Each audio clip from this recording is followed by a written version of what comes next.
kábíyèsí o bàbá wa Ṣọ̀ún tìlú Ògbómọ̀ṣọ́ Orúmọgẹ̀gẹ̀ kọ́lọ́run jẹ́ kẹ́mi bàbá gùn o kọ́lọ́run jẹ́ lu àyè náà pẹ́ lórí dáadáa o. Lórí ọ̀rọ̀ ìmáàmù Ògbómọ̀ṣọ́ Sheikh Dr. Yunus Toliat Ailara òun náà mo wá fún. Arákùnrin kan mo fẹ́ sọ̀rọ̀ lórí ọ̀rọ̀ rẹ̀. Tẹ́ bá wo arákùnrin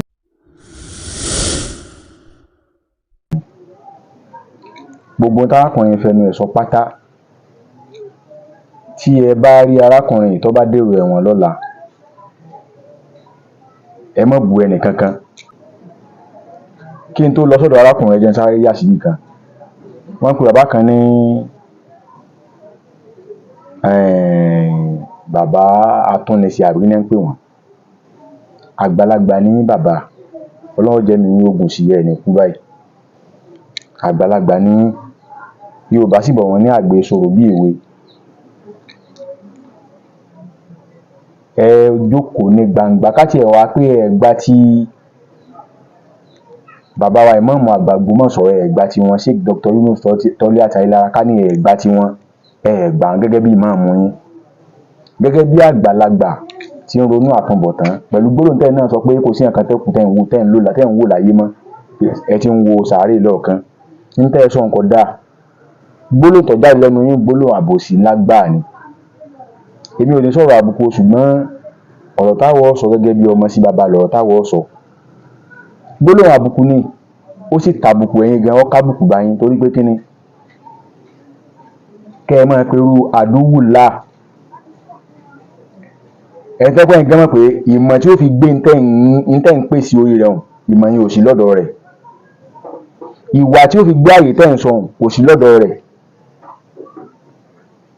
Kí la Ànábì sallallahu alaihi wasallam sọ fún wa gẹ́gẹ́ bí ẹ̀kọ́ ẹ̀sìn dá ń ṣe gan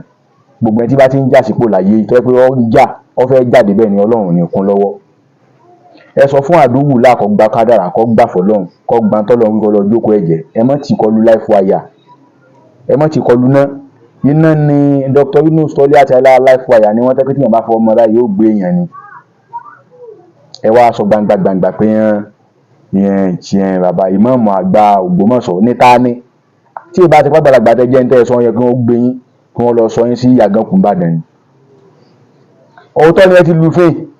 ẹ ti lu fín bọ́ba kọ ọba kún sí kan àmọ́ iṣẹ́ ọba máa jẹ ni lónìí tá à ń sọ̀rọ̀ lọ́wọ́lọ́wọ́ yìí tí ẹnìkan bá dìkìlẹ̀ tó bá sọ fún rẹ̀ tó bá kéde lórílẹ̀‐èdè tàwa pé òun làárẹ̀ orílẹ̀‐èdè tuntun tá a wà mo fọlọ́ ọba tọ́lẹ̀ mi búra tí bá ti ń kéde òun tí ó bá sun inú ilé rẹ̀ kò lè jí sínú ilé rẹ̀ aago mẹ́ta òru àwọn ẹ̀ṣọ́ aláàbò ti kàn láwọn ó ti gbé ṣé wọ́n ti lọ ní wọ́n kọ́ lọ yọ ọpọlọ ẹ̀wọ̀n sí ìpínlẹ̀ atẹ́gùn ọmọ fẹ́ lọ àbórí ẹ̀dá o. Tẹ́nìkan bá pe ẹ̀ gómìnà ìpínlẹ̀ Ọ̀yọ́ lásìkò tá a wà lọ́wọ́lọ́wọ́ báyìí ní tọ́da mi lójú nípa àwọn agbófinró gbé torí gómìnà kan tá a mọ̀ ní bàbá Ṣèyí Mákindé kọ́ lọ́n jẹ́ kọ́ láti yọrí. Tí yẹn bá pe ẹ̀ gómìnà ìpínlẹ̀ Ọ̀ṣun lọ́wọ́lọ́wọ́ tá a wà tó yàtọ̀ sí aṣíwájú gbogbo ẹ̀dẹ́ gómìnà Adélámọ̀ Adélékè tí yẹn bá pe ẹ̀ gómìnà ní tọ́da lójú ni pé wọ́n ó gbé wọn ní wọn lọ yọ ọpọlọ ẹ̀ wò tẹ́ máa rí pọ́pọlọ ẹ̀ gbádùn pé fẹ́ẹ́nu ló ṣe wọ́n wá fi ìyẹ̀sẹ̀ rẹ̀ jẹ́. Ẹ kì í gẹ́gẹ́ bẹ́ẹ̀ ní tẹ́ ẹ sí kí a máa sọ pé ìmáàmù àgbà fún Ògbómọ̀ṣọ́ níbi tí ṣe Dr. Yunus Toliat Ailara wa bàbá ń tẹ́ ẹ sí òun ẹ̀wọ̀n ńlá ni o ṣùgbọ́n Ọlọ́run ní jí ẹ fẹ́ wọn lo ìṣẹ̀mí tó kù pẹ̀lú ògo lọ́wọ́ Ọlọ́run jẹ́ kẹ́ látùnbọ̀tán dáadáa. Àṣìṣe ńlá ni o tẹ́ ìbàrẹ́ ni kọ̀rẹ́ tẹ́ ìbàrẹ́ ni ti ṣàtúnṣe yín o èèyàn dàgbàgbà títí kọ́ dàgbà kọjá àtúnṣe ẹ lọ tún ọ̀rọ̀ ṣe ẹ lọ tún ọ̀rọ̀ ṣe labalábẹ́ ọ̀hún. Nínú ọ̀tẹ́ náà wá sọ ní gbogbo mọ́sálásí tó wà nílùú Ògbómọ̀ṣọ́ pátá mọ́sálásí láti tó wà lógbómọ̀ṣọ́ abẹ́ mọ́sálásí ọjà Agbó ni wọ́n wà. Káwá ní ìmáàmù tí ń bẹ lọ́jà Agbó ta ní kí n fún ọ lọ́jà Agbó. Ẹ̀yin tẹ́ bá ti wà lẹ́gbẹ̀ẹ́ bàbá yìí tí wọ́n bá ti fẹ́ mọ sọ nǹkan mi tó bá ti fẹ́ tó pé tọ́lọ́lọ́ ní fún mọ̀rọ̀ dájú náà ó asfala sàfilẹ̀ táwọn tí wọ́n bá dàgbà dáàyè kan Ọlọ́run ládàá pa àṣọ méke táwọn àgbàlagbà tí wọ́n gbàgbà sọ méke ẹ̀ sì kíni ẹ̀yin tẹ́ wà lẹ́gbẹ̀ẹ́ wọn ẹ tètè ṣe kíni ẹ pín sákìtì bá mi à ìdẹ́ ń lọ yìí ọ̀rọ̀ tí wọ́n mọ ṣe bákan ẹ tètè gbọ́ lẹ́nu wọn táwọn èèyàn ò fi ní mọ rí wọn pé á ṣe pé àgbàlagbà ọpọlọ méke ti pa sórí ẹ̀jẹ̀ ń kó mẹ́wọ̀n. Lábàdé lẹ́ẹ̀kejì mo wá fẹ́ lọ ọkùnrin tó bọ́ta tó ń ṣépè fún bàbá wa Alhaji Moshood Ejide èyí tẹ́ni ẹ̀ fi ń pa mí ni pé àkọ́ ni pé àwọn Yorùbá máa ń pòwe pé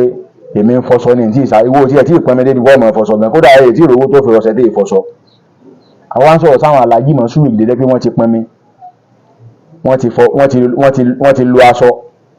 wọ́n ti rọṣẹ tí wọ́n ìfọṣọ àwọn tí ó bá ń fọṣọ gan wà nílé aṣọ tí wọ́n fọ̀ gan gèlè mọ́ ni ibi wọ́n sàṣì tán wá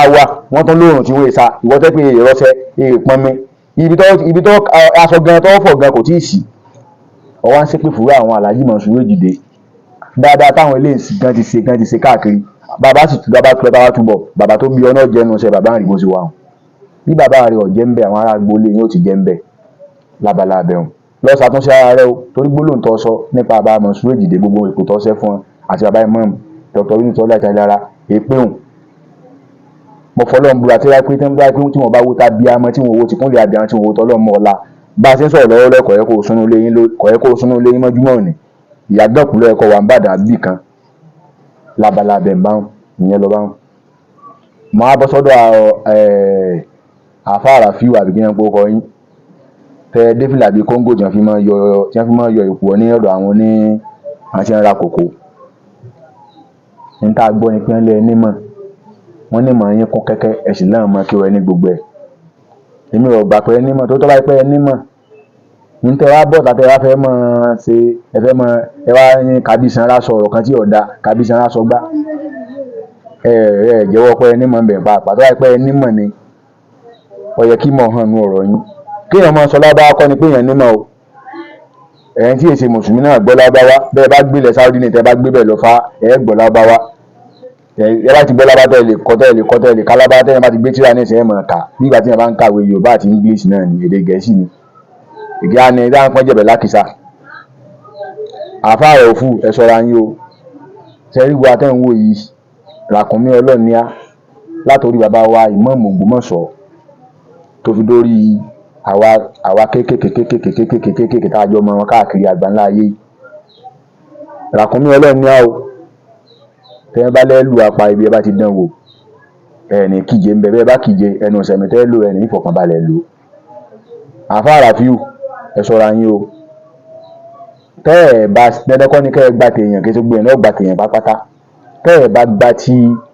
Dr. Yunus Toliat Ayélára Ìmáàmù Ògbómọ̀ṣọ́ káfàtà fún gbogbo Ògbómọ̀ṣọ́ pápátá ń dilé toko tẹ́ ẹ̀ bá gbà tiẹ̀ kì í sọ̀rọ̀ ní kẹ́ ẹ gbà tiẹ̀ jáwọn tí ń gbà tiẹ̀ ọmọ gbádùn ẹ̀ lọ ọ̀rọ̀ ẹ̀kọ́ ni kẹ́yìn ọ̀gbádùn ẹ̀ ṣẹgbọ́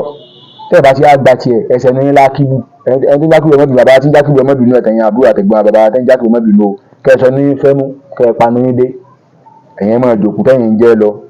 ẹ máa jẹ kọ̀mọ̀dí ẹ̀ tẹ́yìn jẹ́ kí ẹ máa jà sówó súná lójú agbo ẹ lọ máa gbápẹ́ ká ní ẹ kò mọ́ àtúnbọ̀tán tí ń bẹ́ǹdì ẹ̀ bá kí n tó wá máa lọ gbogbo ẹni tẹ́ gbógun ti bàbá Ìmáàmù Ògbómọ̀ṣọ́ Sheikh Dr. Yunus Toliat Ayélára ẹ̀ ń kọ̀wé ìtàn àtúnbọ̀tán yín ni o àtúnbọ̀tán fẹ́ẹ́ dé o yọ kàn yín la ní kọ̀pẹ̀kọ̀pẹ̀ tátúnbọ̀tán yín bá wá dé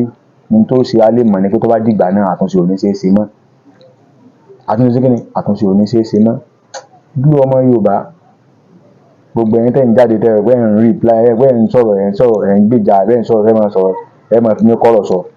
bọ́ba yín fọ̀rọ̀ yín síbi ní ìdákọ yín ọjọ́ ọ̀rọ̀ yín ń bọ̀ mọ̀ bá yín rí jọ ni níjọ́ tí ń bá yọ sí yín ó dín kan lónìí ojú ọmọ Yorùbá